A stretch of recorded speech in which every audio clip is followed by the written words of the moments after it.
¿Qué amigos? Bienvenidos a 2.5 Gasteiz, 17 de mayo del 2016. Arrancamos martes. Por cierto, ayer ya dijimos, lo anunciamos y se lo quiero recordar. Hoy a lo largo de la mañana hablaremos con Jon dos Santos. Lo hacemos todos los días para hablar de deporte, pero hoy haremos ese repaso a lo que ha sido el fin de semana, un largo fin de semana, porque realmente Jon dos Santos, el jefe de la redacción deportiva de esta casa, se marchó con toda la expedición del equipo, con el cuerpo técnico, directivos y parte de la afición y prensa. Se marcharon el miércoles a la tarde y desde el miércoles a la tarde hasta ayer de madrugada, que aterrizaron en el aeropuerto de Foronda a las 4:15 de la madrugada. Bueno, pues ayer íbamos a hacer un programa especial, pero sí que es verdad que había que dejarla descansar, pero hoy ya no, hoy estará con nosotros. Bueno, y haremos un repaso un poco a todas las imágenes, hablaremos un poco de qué ha sido el antes y el después de esta Final Four, ¿no? En Berlín, donde realmente el Baskonia pues ha quedado como cuarto equipo mejor de Europa. Ahí es nada, yo creo que más que merecidísimo y sobre todo sorprendente, porque nadie, repito, ayer ya decía, nadie esperaba que el Baskonia llegase hasta estas fases, sobre todo la final, ¿no? Bueno, y disputándola, además disputándola. Bueno, el caso es que lo hablaremos con el jefe de redacción deportiva, con Jon dos Santos, y será a lo largo del programa. Yo les digo, hace ya tiempo que tenía ganas de entrevistarlas, tenía muchas ganas de hablar con ellos. Yo les sigo mucho por las redes sociales. Es para mí una asociación, un grupo de amigos, no sé cómo llamarlo, luego nos lo dirán ellos, pero sí que es verdad que son los que ponen el punto de inflexión a las redes sociales con el tema de los delitos administrativos, la corrupción, bueno, todo aquello que tenga que ver con la política o no, pero que sí que realmente, cuando menos, sea sospechoso de ser investigado, ¿no? Y ponen el punto de inflexión, y créanme que incluso ellos son parte muy activa. Les digo esto porque en el tema de San Antonio ellos han dicho mucho, han hablado mucho y se les ha tenido muy en cuenta en todos los medios de comunicación, porque han sido, muy rigurosos a la hora de hacer un comentario en las redes sociales. Yo, de hecho, repito, les sigo muchísimo y creo que cuando hablamos de ellos, y por no decir mal las cosas, es Adi Elkartea. Y están sentados nosotros, les voy a presentar a Javier Aguillo y a Unai Mendizábal, a los dos. Buenos días. Buenos días. Decía que yo os conozco por las redes sociales, la página web que tenéis, evidentemente también. Pues ahí sí que es verdad que hacéis mucho reflejo, hacéis mucho hincapié, ¿no? En todo aquello que da un poco, digamos, el cante, si me permitís el término, ¿no? Yo tenía muchas ganas de hablar con vosotros porque hay muchos temas de los que hablar. Y hoy probablemente casi nos va a ocupar todo el tiempo San Antonio, pero sí que es verdad que me gustaría contar con vosotros, y ya os lo adelanto, para en otros momentos, ¿no? Probablemente. Vamos a tener el caso de Miguel enseguida, lo tenemos ahí ya en puertas, tenemos el caso de Irico también en puertas, y muchos otros casos, ¿no? Que van a ir saliendo y que probablemente, pues que merezca una cierta explicación, ¿no? Desde el otro lado, no siempre el punto de inflexión político. Empezando por antes de nada, y saludándoos y dándoos las gracias por venir aquí, que me ha costado, sobre todo contigo, Javier, que hemos hablado mucho y nos ha costado, y bueno, vosotros habéis sido muy prudentes siempre. Primero sentencia y luego vamos y hablamos, ¿no? Y la verdad es que, agradecido, en cualquier caso muy agradecidos por venir aquí. No es lo mismo la televisión que la radio, aquí ya ponemos caras a las personas, ¿no? En la radio solo ponemos voz, pero aquí le ponemos cara y es otra cosa, ¿no? Yo entiendo que a veces este tipo de cosas también frena a veces, ¿no? Cierto. Antes de nada, ¿por qué nace Adi Elkartea? ¿Cuál es la necesidad de que Adi, y dónde es la iniciativa, o quién tiene ese momento de decir, mira, esto no puede seguir así? Sí, pues nosotros nos presentamos hace poco más de 2 años, y un poco al albur de todos los casos de corrupción que se estaban haciendo públicos, no solamente en el Estado español, sino aquí mismo de forma local. Es el caso que vamos a tratar hoy, caso San Antonio, y otra serie de casos que también están en Candelero, caso de Miguel, caso Irico, etcétera, etcétera. Entonces considerábamos que era necesario la implicación de la sociedad y ponernos en marcha para denunciar e informar públicamente a la gente, en este caso de Gasteiz, porque estamos circunscritos exclusivamente en Gasteiz, de todo este tema de la corrupción planteado a nivel genérico, desde malversación de fondos, corruptelas, amiguismos, nepotismos, etcétera, etcétera. Entonces, vamos, con la crisis que estaba cayendo encima sobre nosotros y nosotras, ¿no? O sea, que la gente de arriba, los poderosos, digamos que no la sufren de esa forma, y que saldría un día sí y otro también casos de desfalcos encima de recursos públicos, cuando en vez de destinarlos a necesidades sociales se destinaban al lucro privado.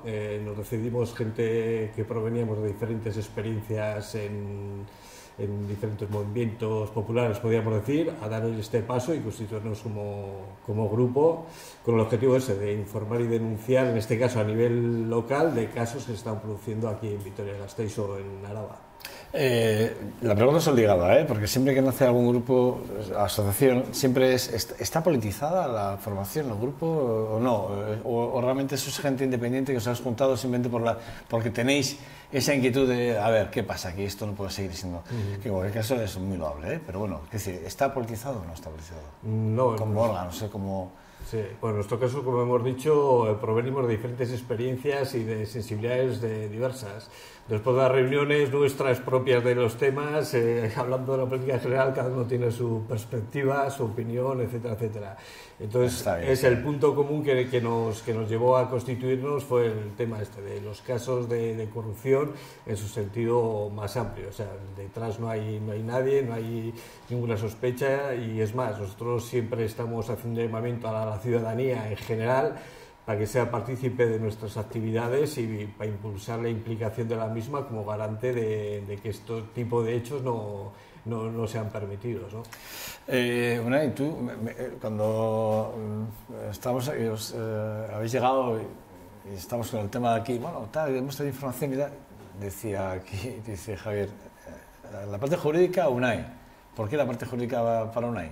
Bueno, en este caso, con el caso de San Antonio, bueno, porque está yo más encima de todos los papeles y bueno, porque al final el que se lo ha estudiado he sido yo en este caso.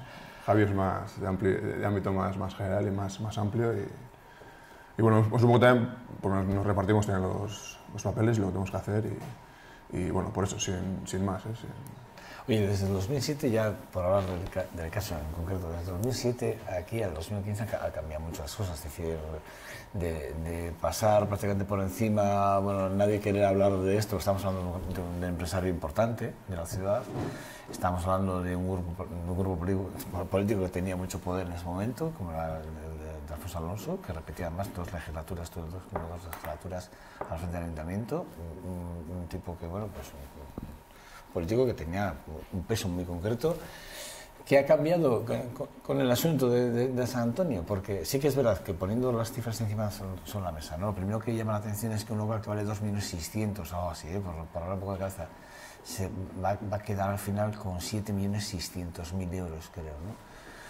Que yo, por ejemplo, haciendo la cuenta con el tema de lo que van a tener que pagar los condenados, porque vamos a ver, luego vamos a preguntar si lo podemos tipificar de corrupción o no, pero una condena hay y por lo tanto son condenados, ¿vale? Eso está claro. Entonces, si hay una condena y estos condenados van a pagar 400.000 euros, hay como mucha diferencia, ¿no? Entre lo que realmente todavía seguimos, que por cierto seguiremos pagando, ¿no? ¿Qué ha cambiado? Y con respecto a este punto ya que os planteo, diferencias que me podéis dar, matices.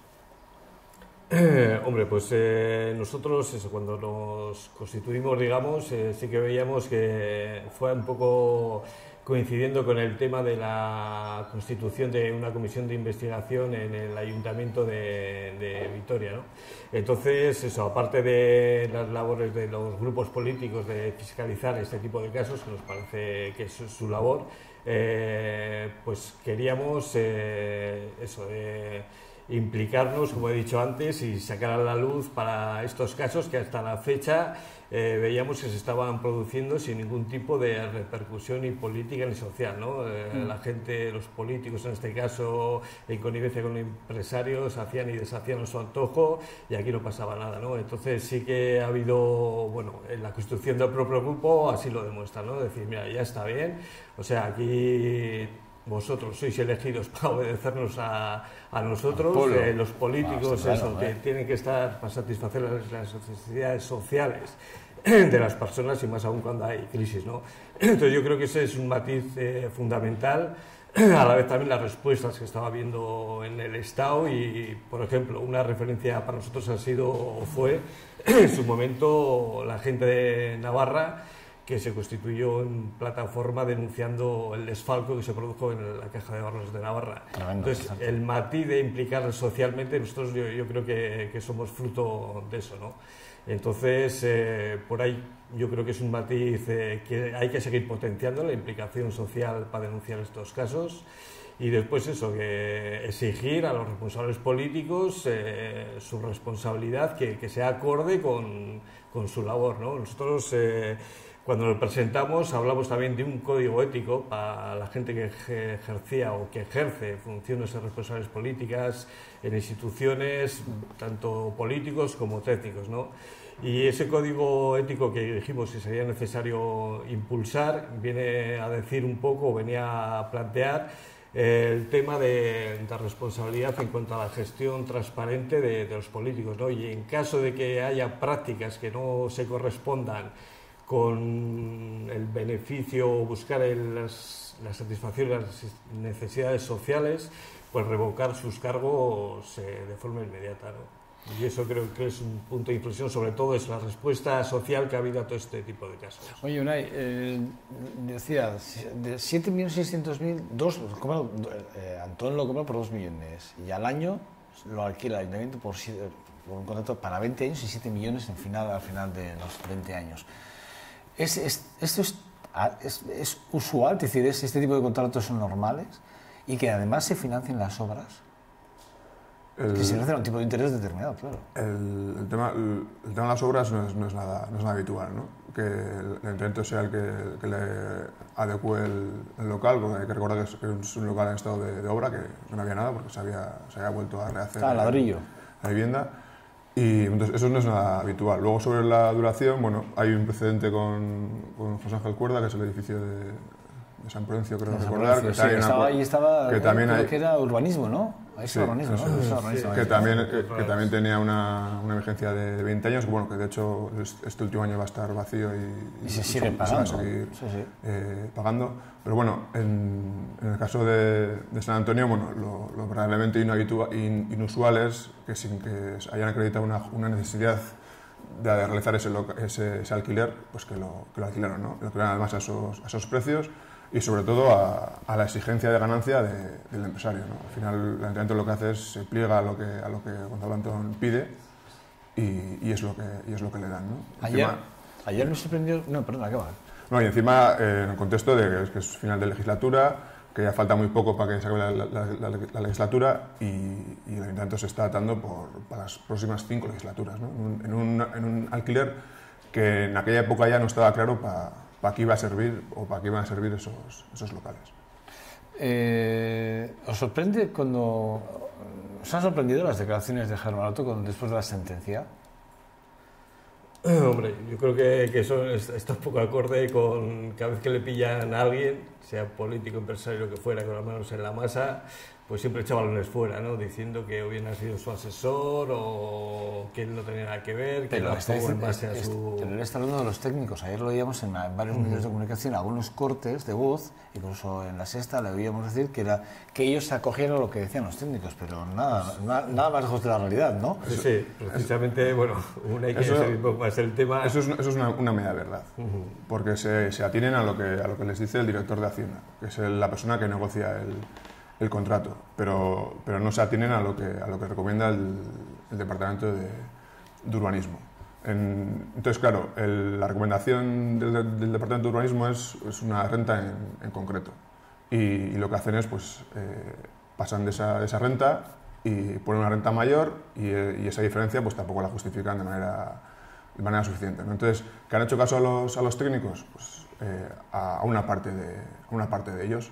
Pero claro, también hay que tener en cuenta que todo el proceso de negociación está sin un informe técnico de valoración, ¿no? Porque cuando dice, no, el propio director de Hacienda, cuando justifica los 12.500 euros al mes de renta, dice que siempre se ha tenido en cuenta el criterio que le ha facilitado el Departamento de Urbanismo, ¿no? Entonces, claro, ese criterio sale a la luz en enero del 2007 y el Ayuntamiento o el director de Hacienda o el Departamento de Hacienda ya tiene un acuerdo previo desde noviembre con unas cantidades ya en las que Gonzalo Antón está pidiendo que la ganancia sea alrededor de 6 millones, ¿no? Que es al final lo que resulta de lo que se firma, ¿no? Entonces, al final, más que el negociar la renta, lo que se negocia es cómo vamos a llegar a la ganancia que nos ha pedido Gonzalo Antón, y eso es lo que hacen, ¿no? Entonces, hay una disparidad de criterios entre diferentes técnicos, entre diferentes departamentos del ayuntamiento.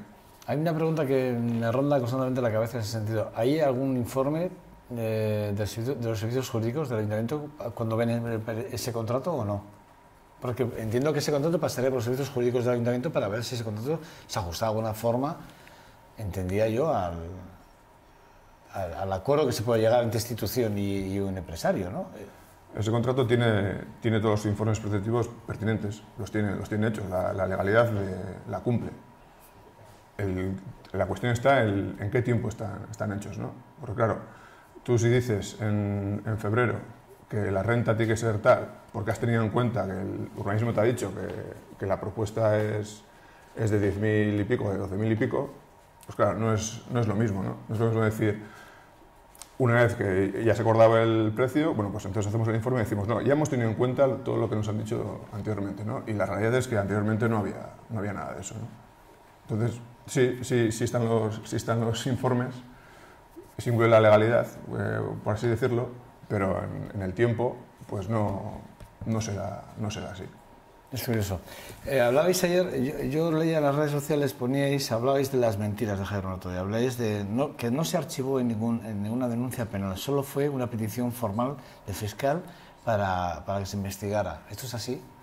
Lo que se archiva es, en febrero del 2007, cuando el Tribunal de Cuentas pide documentación extra al Ayuntamiento para dilucidar sobre el tema de San Antonio, hay un pleno del Ayuntamiento, y el pleno del Ayuntamiento lo que decide instarle al fiscal a que investigue el caso, ¿no? Pues porque el Tribunal de Cuentas está interesado en ello.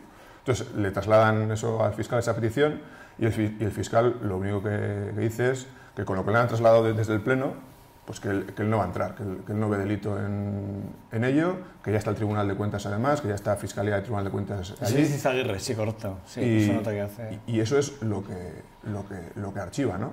Entonces, no hay una denuncia penal formal, no hay una denuncia fundamentada con qué tipo de documentos en el que se denuncia. ¿A quién le toca, quién debería haber presentado esa denuncia por lo penal? ¿El Ayuntamiento?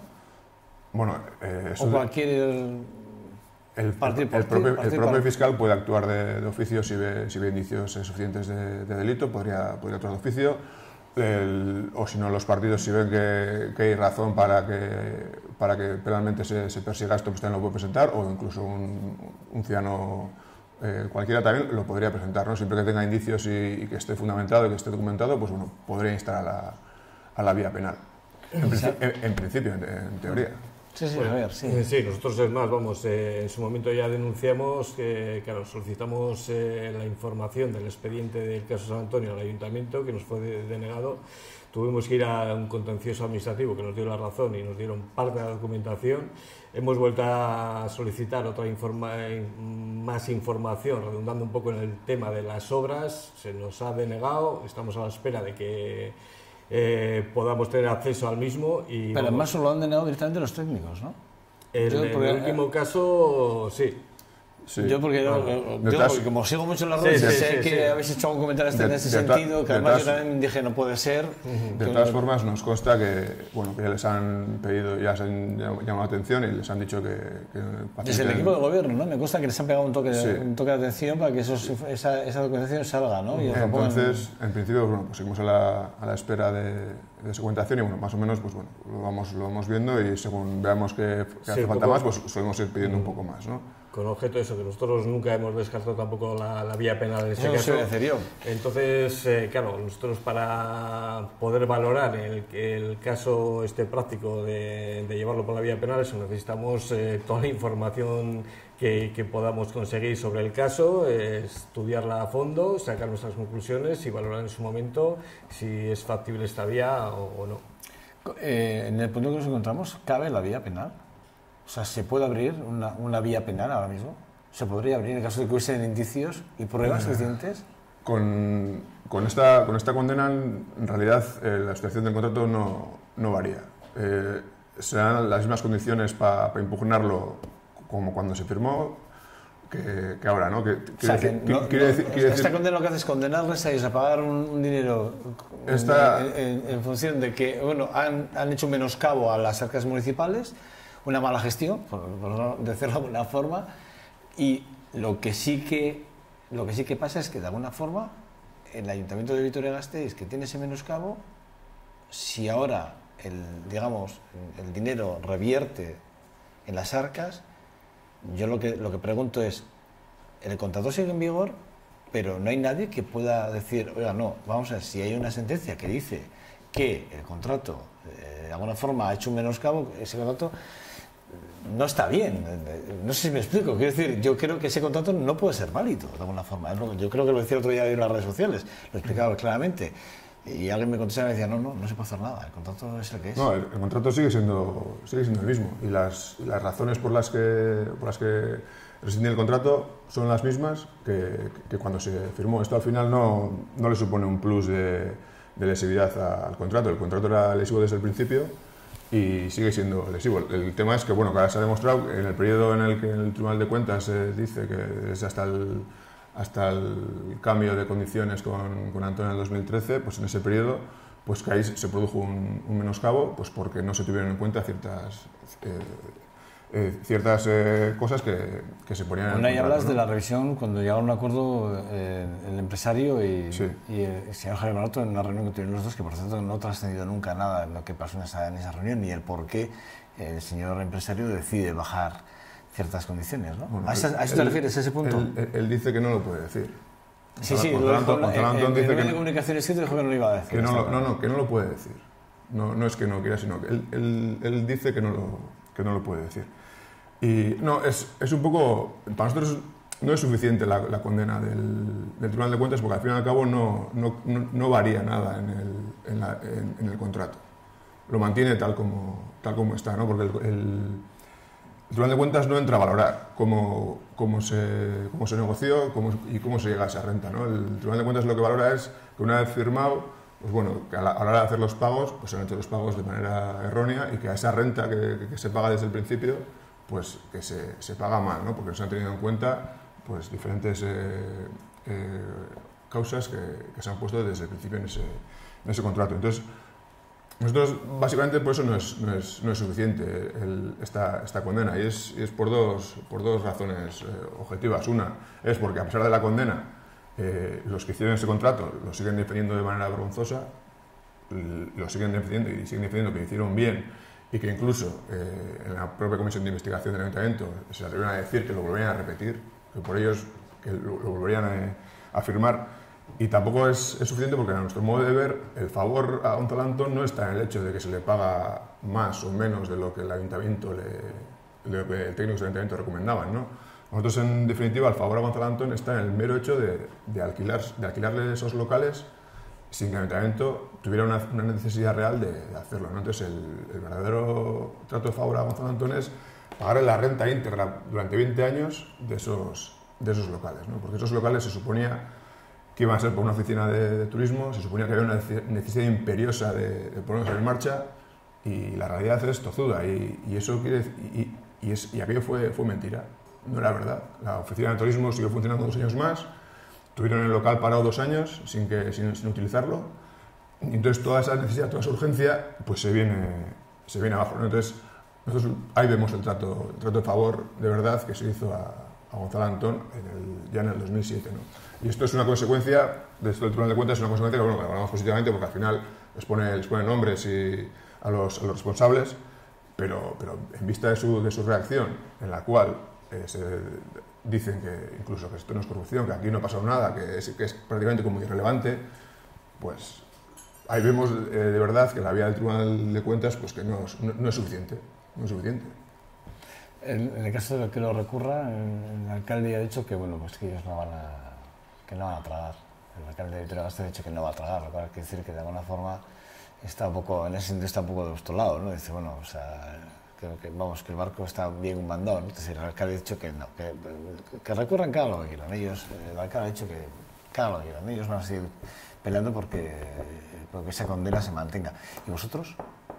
Pues también, vamos, es nuestra función y por eso hemos salido a la palestra con este caso, ¿no? Por una parte eso, la resolución del Tribunal de Cuentas actual nos indica que vamos por buen camino, que las sospechas que tanto la Comisión de Investigación del Ayuntamiento como las veces que hemos denunciado nosotros de ser un contrato contra los intereses de la ciudadanía, como digo, va por buen camino y nos impulsa a seguir investigando, como digo, recabando información y valorar en su momento, cuando se tengan las conclusiones con toda la información que podamos recabar, a ver si es necesario dar otro paso, como hemos hablado antes, de la vía penal o lo que fuera. Y aún y todo, si cabe, es hacer un seguimiento exhaustivo del caso, convocar, como hemos convocado, concentraciones para denunciar el mismo y seguir intentando implicar a la sociedad para eso, para ser garante, para que estos tipos de casos dejen de producirse, ¿no? Yo recuerdo cuando la Fiscalía se retiró, nos vi muy enfadados, porque realmente sí que es verdad, aquí lo hemos comentado más en la tertulia, realmente no hubo nada que dijera, bueno, pues realmente no hubo un dato más o menos que dijera que hiciese que realmente la Fiscalía tomase ese camino, ¿no? ¿Qué creéis que le pasó a la Fiscalía en ese momento? Bueno, el dato, al final, lo que hubo nuevo es que se cambió el fiscal. El fiscal anterior se jubiló y entró un fiscal nuevo. Y ese fiscal nuevo, pues al final, decidió dar la orden de retirarse sin que hubiera habido nada nuevo, e incluso ese fiscal nuevo, en el penúltimo trámite de la audiencia previa, estuvo de acuerdo con las fianzas y con el perjuicio causado, ¿no? Lo que pasa que parece ser que estaba recién entrado en el Tribunal de Cuentas y bueno, luego pues corrigió, ¿no? Y corrigió, bueno, pues es un poco... Tampoco vamos a decir un poco lo que dice Maroto, ¿no? ¿Hubiese cambiado en el caso de que la Fiscalía hubiese sido adelante? ¿Hubiese cambiado algo? Bueno, lo que hubiese cambiado es que hubiera tenido más peso la acusación o el trabajo previo del Tribunal de Cuentas. Hubiera habido alguien que lo hubiera defendido en su totalidad y que se hubiera defendido el interés público, porque en definitiva el fiscal, en teoría, está para defender el interés público de los ciudadanos. Esa es su labor ahí, ¿no? Entonces, bueno, lo que no se comprende es eso, pues ese cambio de criterio que hubo y más que nada por un tema personal, porque se cambió el fiscal. El anterior fiscal se jubiló y entró uno nuevo, que en este caso estaba designado por el Partido Popular. Hombre, no digas eso. Bueno, un poco... Porque la consejera de la Tribunal de Cuentas de Izquierda Unida. Es un poco la crítica, dar la vuelta a la crítica fácil que hace Maroto, que hace el Partido Popular con todo este asunto, ¿no? Porque además hay que tener en cuenta que recurso, llegará un momento en el que los que tomen la decisión van a ser personas designadas por el Partido Popular. Entonces, si esas personas del Partido Popular deciden por lo que sea, que aquí no hay perjuicio... Bueno, depende. El 26 de junio igual cambia todo y se cambia todo. Sí, por mucho que cambie el 26 de junio no da tiempo a cambiar eso. Porque quiero decir que, por ejemplo, el fiscal... Estás poniendo las sospechas. El fiscal que se jubiló era el nombrado por el gobierno socialista de Zapatero. Y el fiscal ahora nuevo... Es el que viene por el Partido Popular. Pero eso no lo ha dicho Javier, ¿eh? Eso lo ha dicho la Partido Popular. consejera... Es decir, que cada cosa lleva su tiempo y bueno, los cambios pues no son tan rápidos como si fuera deseable, ¿no? Pero es un poco... ¿Qué os llama la atención de las declaraciones de Javier Maroto que leísteis ayer? Pues su vida hacia adelante. Al final no están dispuestos ni a moverse ni un milímetro de su posición. ¿Pero tiene razón o no? De vergüenza. ¿Es corrupción o no es corrupción? La palabra clave en todo esto. ¿Esto es corrupción o no es corrupción? ¿Se puede tipificar como tal o no? Es un trato de favor. Hombre, es un trato de favor desde la primera letra hasta la última, que se le hace a un empresario con el dinero de todos. Y por el hecho de que no esté tipificado o que no esté en un proceso penal, no quiere decir que cada uno tenga que asumir sus responsabilidades, ¿no? Al final es el dinero de todos, no es su dinero el que se le da a Antón y tiene que además revertir en la sociedad y hay que hacer las cosas, pues como se dice, pues hay que hacer las cosas bien. Y si en este caso, si no las han hecho bien, aunque no me den una condena penal, no es de recibo que hagan esto hoy hacia adelante diciendo que además que está todo bien y que la culpa encima es de la consejera. Sí, porque es una mala práctica, una gestión nefasta, entonces que tiene que haber una responsabilidad por medio. No sé si en el terreno jurídico, por eso hablaba antes yo del terreno ético, ¿no? Es decir, un político que está al servicio de los ciudadanos tiene que responder de sus actos. Y en este caso un tribunal de cuentas ha dicho que es una mala práctica, ese señor tendrá que asumir algún tipo de responsabilidad. No se podrá ir de rositas y encima no irse solamente de rositas, sino lanzar una cortina de humo, decir esto es solamente administrativo, esto no es penal, esto no es así, esto es así, la verdad es así, es que no es penal, es administrativo. Por eso, es que, vamos, yo creo que hay que diferenciar claramente el terreno jurídico y hasta dónde se puede llegar con la actual justicia que hay en el Estado español, por llamarlo de alguna forma, y por otra parte el tema ético, ¿no? O sea, un responsable político en los ciudadanos han depositado su confianza y hay que responder ante ellos de sus actos. Y si en este caso es una gestión nefasta la que ha llevado a cabo, tendrá que hacer por lo menos autocrítica y explicar a la ciudadanía el porqué de este contrato lesivo para los intereses de los vitorianos, en este caso, ¿no? Lo que sí que es verdad es que es un tema que lleva dando coleando desde el 2007, es decir, desde el 2007 dando mucha guerra, políticamente hablando, y la verdad es que parece que tiene todavía bastante recorrido, no acabamos aquí por lo que ha dicho Unai además. Y entiendo además que el Ayuntamiento tampoco va a cejar en su empeño de que esa condena siga adelante y bueno, luego explorar las vías penales, que también estéis vosotros ahí para valorar en cuanto tengáis esa información, que no sé en qué proceso os encontréis con ese tipo de información que estéis requiriendo el Ayuntamiento, si la tenéis ya, si en breve la tendréis y hacia dónde apunta, Unai, que no sé hacia dónde apuntar en ese tipo de información y si puedes decirlo ahora o no, pero lo que sí que es verdad es que parece que es la clave para poder, a través de la vía penal, contra Javier Maroto y el señor Alfonso Alonso. A ver en qué queda todo esto. ¿Para cuándo veis, más o menos, esa información y empezar a valorarla? Pues según vaya llegando. Sí, nos costó año y medio más de año y medio acceder al expediente y ahora lo estamos haciendo a cuentagotas y bueno, y veremos a ver si se agiliza un poco esto de recibir la información y no solo en el también estamos mirando en otros sitios y otras creo fuentes. Que os leí también que la información, el expediente estaba como separado, ¿no? Como por partes, ¿no? En dos sitios diferentes, ¿no? Bueno, hay dos expedientes. Uno sería el expediente propio de la contratación o la firma del alquiler y luego hay otro expediente que es el de la comisión de investigación.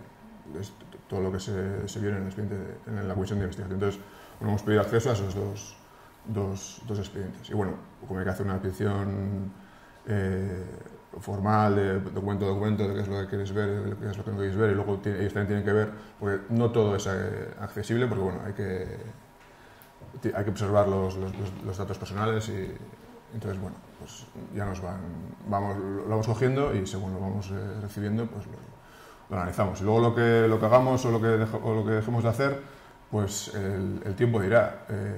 Nos estamos ya varios con ese tema de ceja y ceja y veremos lo que ha de sí. Nosotros también tenemos nuestras limitaciones, somos lo que somos, no somos profesionales, somos ciudadanos de a pie y bueno, pues veremos hasta dónde podemos llegar. La cosa es que tenemos recorrido por delante con el caso San Antonio. Sí, vamos, estamos haciendo todo lo que se puede y eso, ya bueno, no solamente la carencia de recursos... Hay que pagar hasta el 2027. No, está claro. Esa es otra. La sentencia va hasta un punto determinado. Para partir de aquí en adelante es como que, bueno, barra libre. Que el otro, ¿no? Sí, bueno, la sentencia... o la propia denuncia del Tribunal de Cuentas se viene a denunciar hasta el cambio de las condiciones, ¿no? Sí. Y claro, el cambio de las condiciones también hay una cláusula muy significativa, en la cual al final metieron que si el Ayuntamiento intentaba este nuevo contrato también impugnarlo o rescindirlo, en la cláusula pone a mí me parece que todo se retrotrae al contrato inicial, ¿no? Entonces, es increíble. Entonces estamos... Cuando dice Maroto que no, es que le quitamos el blindaje. Pues no habéis quitado el blindaje porque lo habéis vuelto a blindar. Increíble. Y se ha vuelto a blindar, ¿no? Entonces, ¿por qué? ¿A cambio de qué, no? ¿A cambio de qué se hace todo esto? Porque todo esto tendrá un motivo, ¿no? Porque, no sé... Hombre, responder no responde a los intereses Yo cuando leí la cláusula, sociales, ¿no? yo tengo que decir que cuando leí la cláusula me quedé perplejo, sinceramente. Igual que me ha pasado, hablando del código ético, me pasa un poco... Yo recuerdo que algún concejal del Partido Popular estas semanas atrás, meses atrás, lleva hablando de que el resto de las fuerzas en el Ayuntamiento no querían firmar ese código ético, ¿os acordáis? ¿No? Lo habéis oído más de concejal. Sí. Y tirando del código ético que el Partido Popular sí ha firmado en el Ayuntamiento, si lo lees, teóricamente con ese código ético en la mano, Javier Maroto y Alfonso Alonso deberían de dimitir. Exactamente igual que con el código ético por el cual el Partido Popular tiene dentro de su sede, que también yo lo adjunté este fin de semana, no sé si lo habéis leído, los adjunté los dos en redes sociales para que alguno hiciera, bueno, lo volviera a releer, pues acaso se le encendiera alguna bombilla. Pero simplemente con esto, con esa sentencia y con esos códigos éticos, teóricamente los dos deberían de dimitir, cuando menos dimitir, por ese principio de precaución, ¿no? No sé, bueno. Un dato más. Cuando el Ayuntamiento de Vitoria pone en marcha el portal de transparencia y dice que es el más transparente del Estado, eso coincide con la denegación por decreto del acceso al expediente de San Antonio a la asociación. Nos lo denegó 2 veces por decreto con 2 argumentaciones distintas. Denegado por decreto directamente. Decreto del alcalde. Artículo 33, vale. Y mientras hacía ruedas de prensa diciendo que somos el Ayuntamiento más transparente de España. Y que no tenía nada que ocultar. Entonces, bueno, es un poco... está bien saberlo. Con el código ético que tú comentas, pues bueno, es lo que nos ha pasado a nosotros, que al final hemos tenido que recurrir a tribunales para que nos den acceso a un derecho básico como eso, el acceso a Javier, no tengo más tiempo, pero como ya sabéis que voy a contar con vosotros para más casos y más asuntos que se vayan dando, gracias, de verdad, muchas gracias por acercarse a este 2.5 Gasteiz y nada, estamos en contacto. Yo sigo a todas las redes sociales, muy seguidor, vamos, de los que no me pierdo nada de lo que ponéis. Pues gracias a vosotros y nada, cualquier información que tengamos o novedad, estaros tranquilos que os la haremos llegar. Estaremos encantados, sinceramente. Gracias, gracias a vosotros. Gracias. Nada, pausa para publicidad. Regresamos en menos de un segundo. Hasta ahora.